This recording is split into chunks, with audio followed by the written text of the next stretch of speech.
সকল সন্তানদের একটা কথা বলে একটু মন দিয়ে শুনবেন। আমি আগেও বলেছিলাম যে গোবিন্দ আছে, আমি সবসময় বলি গোবিন্দ আছেন। গোবিন্দ ছিলেন, আছেন, থাকবেন। মা ছিলেন, আছেন, থাকবেন। ভগবান এক এবং অদ্বিতীয়। যে যেমন নামে ডাকবেন সেই নামই মা সাড়া দেন। মাকে মা বলে ডাকতে পারেন। মা খুব দয়াময়ী, কৃপাময়ী, করুণাময়ী, মা ব্রহ্মময়ী। সবাই জানেন। আমি আগেও বলেছি মা ছিলেন, মা আছেন, মা থাকবেন। মা সবসময় আশীর্বাদ আমাকে দিয়েছেন। আজ মাকে একটা কথাই বলবো যে মা, তুমি সব কিছু দেখতে পাও, সব শুনতে পাও, কিন্তু অদৃশ্য, তোমাকে চোখে দেখা যায় না। আর একটা কথা বলি, এই যে আমি একটা সুন্দর কথা বলবো আজকে, একটা চমৎকার মিরাকেল আমি দেখাবো, একটু দেখবেন আপনারা সবাই। আমি বলি, এই যে বাবা ভোলানাথের নাকটা দেখছেন, এই নাকটা, এই ওর খুব হাসি পাচ্ছে। এই বাবা ভোলানাথের নাকটা দেখছেন, এই নাকটা কিন্তু বলে দিই কি করে মায়ের বাবার নাকটা কিভাবে ভেঙে গিয়েছিল। তা আমি তো রোজ মায়ের পা টিপে দিই, এটা সেটা সবাই জানে। আমি রোজ মায়ের আমি পা টিপে দিতে গিয়ে একদিন রোজ মাকে পাগুলো টিপে দিই। টিপে দেওয়ার পর মাও একটু বলবো, আপনারা সবাই একটু মন দিয়ে শুনবেন। কারণ আমি যত বললাম না যে আমি যত সমস্যায় পড়ি, কিন্তু আমার মনের জোর বাড়ে। আর সমস্যা মানে কিন্তু বিপদ নয়। আমি আমি চলন্ত নিজে বিশ্বাস। সমস্যা মানে বিপদ নয়, সমস্যা মানে অনেক কিছু শেখা, অনেক কিছু শেখা, অনেক মনের জোর বাড়ানো, অনেক সঠিক পথ পাওয়া, অনেক সঠিক পথ পাওয়া। আমরা ভাবি মা কেন সমস্যা হলো, তা কেন সমস্যা তো মা জানেন উত্তরটা, মা সব জানেন। কেন উত্তর মা সব জানেন। তবে পরে আমি আসবো, সেগুলো পরে আপনারা জানতে পারবেন, সেটা আমার মধ্যেই থাক, পরে একদিন বলবো। আর নাকের কথা বলি, বাবা ভোলানাথ, দেবাদিদেব মহাদেব, আর আমার হাতে এই যে দেবাদিদেব মহাদেব তৈরি। তা নাকটা বাবা ভোলানাথের নাকটার কথা আমি বলে দিই একটু। আপনারা সবাই জানেন মায়ের আমি রোজ চরণ টিপে দিই, মায়ের পাগুলো রোজ টিপে দিই। তা একদিন আমি মায়ের এই চরণটা, সোনামায়ের চরণটা একটু দেখাই। সোনামায়ের আমি চরণটা টিপতে গিয়ে হঠাৎ করে আমার আঙুলে লেগে না ভোলানাথের নাকটা কিন্তু ছোট্ট পাড়া ছিল, ছোট্ট বাসনা ছিল, ভোলানাথের নাকটা না ভেঙে গেল। দেবাদিদেব মহাদেবের আশীর্বাদ স্বয়ং আমার মাথার মধ্যে আছে। আমি আগেও বলেছি আমি কিন্তু ভোলানাথের ভক্তি ছিলাম না। আগাগোড়ায় প্রথম থেকে আমি কিন্তু বাবা ভোলানাথের ভক্ত আমি ছিলাম না। আমার ছেলে কিন্তু খুব ভোলানাথের ভক্ত। আমার যে গোপাল সোনা, ও কিন্তু খুব শিব ঠাকুরের ভক্ত। জানি না কেন, আমি জানি না কেন, কিন্তু আমার যখন গর্বে ছিল তখন কিন্তু আমি কখনোই কিন্তু শিবের ধ্যানও করিনি, জপও করিনি। হ্যাঁ, আমি তোমার বই পড়েছি, হনুমান চল্লিশা পড়েছি ও যখন পেটে ছিল।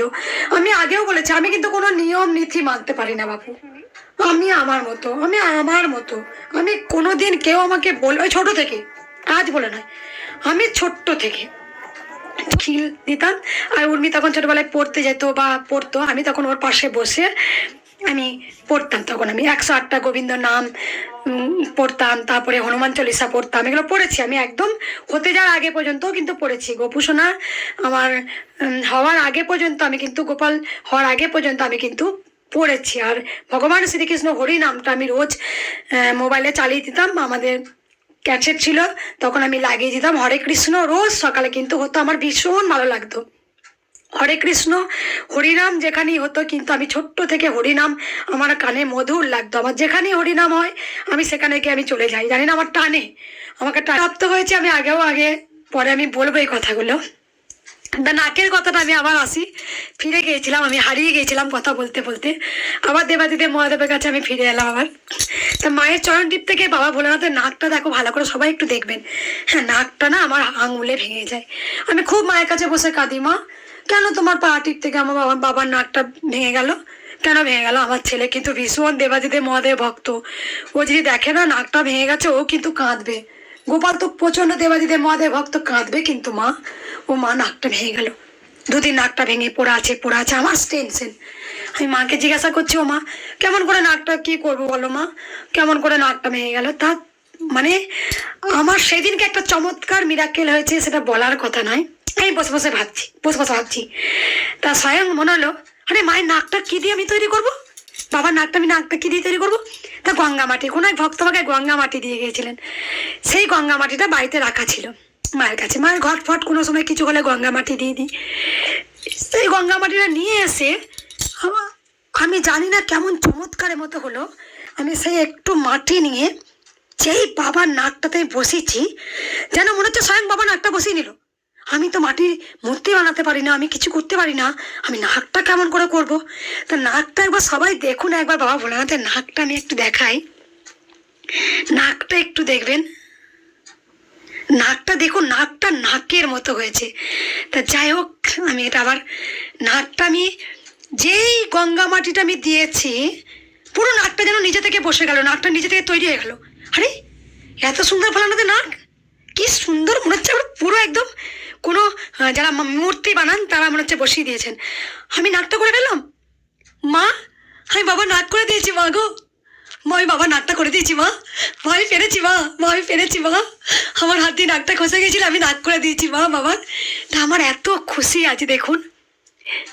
তারপরে নাকটা দেখছি, একদিন এসে দেখছি নাকটা কেমন চিৎপাত ধরেছে। আমি মাকে বলছি, ও মা, বাবা নাকটা কিন্তু ফেটে যাচ্ছে মা, আবার কিন্তু খসে যাবে, আমার ছেলে কিন্তু কাঁদবে, আমিও কিন্তু কাঁদবো। তা মাকে বলছি, নাকটা কেমন করে তেল গোল হবে মা? এই দেখুন, এই ঘি ছিল, আমি দেবাদিদেব মহাদেবের স্নান করাই, এবার এই ঘিটা দিয়ে আমি নাকটা রোজ একটু করে এসে রোজ আসি, আর একটু করে নাকটাতে ঘি বলিয়ে দিই, নাকটা করে তেল পাড়া হয়ে গেছে, নাকটা তেল পাড়া হয়ে গেছে। তা যাই হোক, আমি বলছি, মা ছিলেন, মা আছেন, মা যুগে যুগে থাকবেন। বা হয়েছে, হবেই, কারণ তুমি পাথরে নাকি ভগবান।